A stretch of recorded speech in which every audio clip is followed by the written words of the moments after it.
Hello friends, आज हम बात करेंगे कि एक 10 बाय 10 फीट के कमरे में फॉल सीलिंग कराने का क्या खर्चा आता है, मटेरियल्स का कितना और लेबर का कितना। और इसके साथ साथ मैं आपको ये भी बताऊंगा कि फॉल सीलिंग कितने तरह की होती है, इसे कराने के फायदे क्या क्या हैं, हमें कौन सी फॉल सीलिंग करानी चाहिए और किस फॉल सीलिंग की कितनी लाइफ होती है। तो जानने के लिए वीडियो जरूर देखें। आज रेट के साथ साथ और भी आपके फॉल सीलिंग से जुड़े सभी डाउट क्लियर हो जाएंगे। ओके फ्रेंड्स, तो चलिए वीडियो शुरू करते हैं बिना किसी देरी के। दोस्तों, खर्चे के बारे में बात करने से पहले आप ये समझो कि फॉल सीलिंग असल में होती क्या है और इसके क्या फायदे हैं। तो अगर मैं आसान भाषा में कहूं तो फॉल सीलिंग हमारी एग्जिस्टिंग स्लैब के नीचे एक डुप्लीकेट छत होती है जो हमारे घर के इंटीरियर की खूबसूरती को और भी बढ़ा देती है। अगर इसके फायदों की बात करें तो मेनली इसके 3 बहुत बड़े फायदे हैं। नंबर 1 तो यही है कि फॉल सीलिंग और उसकी लाइट हमारे इंटीरियर को और ज्यादा खूबसूरत बना देती है। नंबर 2, ये डिफरेंट सर्विसेज के लिए स्पेस प्रोवाइड करती है। इट मींस जो बिल्डर अपार्टमेंट्स होते हैं उनमें डिफरेंट तरह की सर्विस दी जाती है, जैसे fire line service, electrical service, AC की कॉपर पाइपिंग और डक्टिंग। तो फॉल सीलिंग के पीछे ये सभी चीजें आसानी से छिप जाती हैं और हमारे घर का इंटीरियर भी खूबसूरत बना रहता है। यानी कि फॉल सीलिंग्स इन सभी चीजों को कवर करने में भी बहुत हेल्पफुल है। और नंबर 3, फॉल सीलिंग एक तो घर को साउंड प्रूफ बनाती है, दूसरा यह घर को हीटिंग प्रूफ भी बनाती है। इट मींस यह छत पर जो कमरे होते हैं जहां डायरेक्ट सनलाइट पड़ती है वहां भी ज्यादा गर्मी पैदा नहीं होने देती, as a thermal insulator act करती है। तो ये 3 इसके बहुत बड़े फायदे हैं, इसीलिए फॉल सीलिंग बहुत जरूरी है। नंबर 3, फॉल सीलिंग्स कितने टाइप की होती है। तो फॉल सीलिंग बेसिकली 2 टाइप्स की होती है। नंबर 1 पीओपी फॉल सीलिंग, जिसे प्लास्टर ऑफ पेरिस भी कहा जाता है, और number 2 gypsum board fall ceiling. POP एक पाउडर फॉर्म में होता है और gypsum fall ceiling standard sheet form में, और बोर्ड का standard size 6 feet by 4 feet होता है 12 mm की थिकनेस के साथ। नंबर 4, अगर हम इन दोनों की लाइफ स्पैन की बात करें तो पीओपी फॉल सीलिंग की लाइफ 10 से 15 साल तक होती है, जो 20 साल तक भी चल सकती है। पर जिप्सम बोर्ड सीलिंग की लाइफ 5 से 10 साल ही होती है, और वह भी डिपेंड करती है उसकी प्रॉपर इंस्टॉलेशन पर। तो ये थी कुछ जनरल बातें फॉल सीलिंग के बारे में, जिससे आपको मदद मिलेगी फॉल सीलिंग डिसाइड करने में। आइए अब हम बढ़ते हैं अपने मेन टॉपिक की तरफ।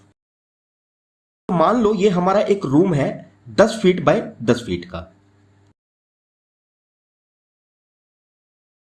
मीन्स इसका सीलिंग साइज है length into width 10 into 10 is equal to 100 square feet.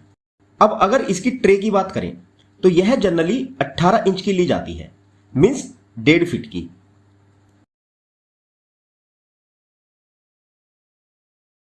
चारों साइड से 1.5 फीट अंदर।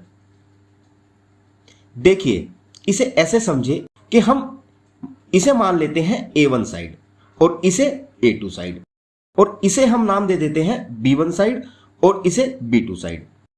और ट्रे की इस साइड को हम मान लेते हैं X1 और दूसरी ऑपोजिट साइड को हम नाम दे देते हैं X2, और ट्रे की इस साइड को नाम दे देते हैं Y1 और इस साइड को Y2।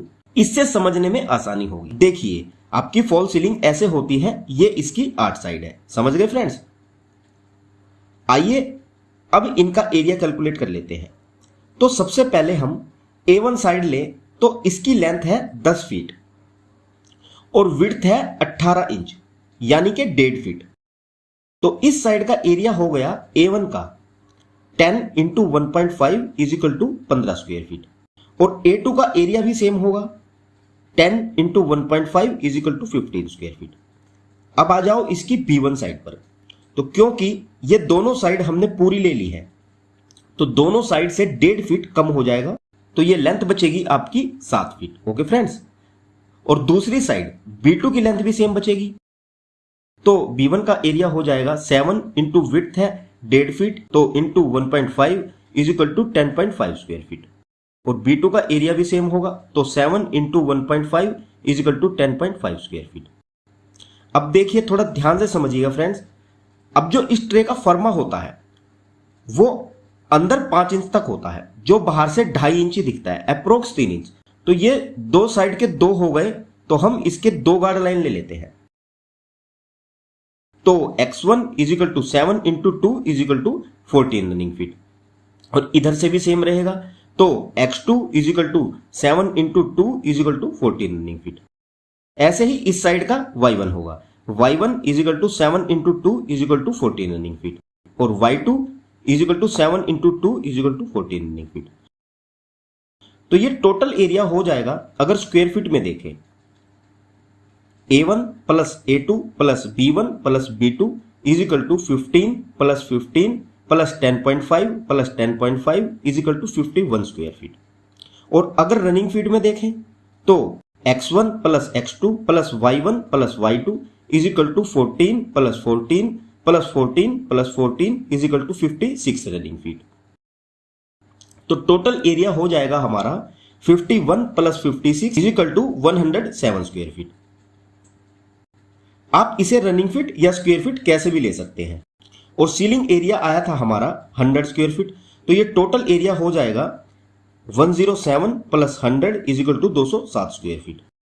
अब जनरली जो मार्केट में फॉल सीलिंग का रेट चल रहा है वह है 60 से 70 रुपए पर स्क्वायर फीट का, तो हम इसका मैक्सिमम रेट पकड़कर चलते हैं, तो इसकी टोटल कॉस्ट हो जाएगी 207 इंटू 70 इज इक्वल टू 14,490 रुपए।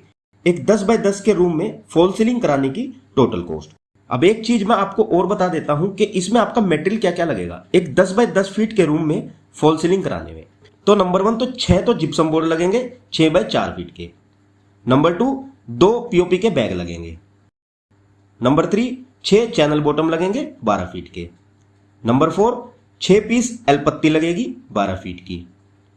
नंबर 5 एक बॉक्स स्क्रू का लगेगा। नंबर 6 60 पीस फास्टनर्स के लगेंगे। और नंबर 7 6 पीस चैनल पत्ती लगेगी 12 फीट की। ये सभी मटेरियल्स आपके इस रूम की फॉल सीलिंग कराने में लगेंगे। आप चाहे तो इन सभी मटेरियल्स का रेट मार्केट में पता करके खुद से भी मटेरियल परचेज करके लेबर रेट पर यह काम करवा सकते हैं, जिससे आपको कम से कम ये कम 4 से 5 हजार रुपए और सस्ता पड़ेगा कॉन्ट्रैक्टर को देने के बजाय। तो आई होप कि दी गई जानकारी आप लोगों के लिए यूजफुल रहेगी।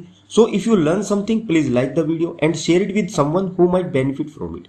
Subscribe to our channel my engineering support and be sure to hit the bell button so that you won't miss the new videos. So see you in the next video guys. Thanks for watching and have a nice day.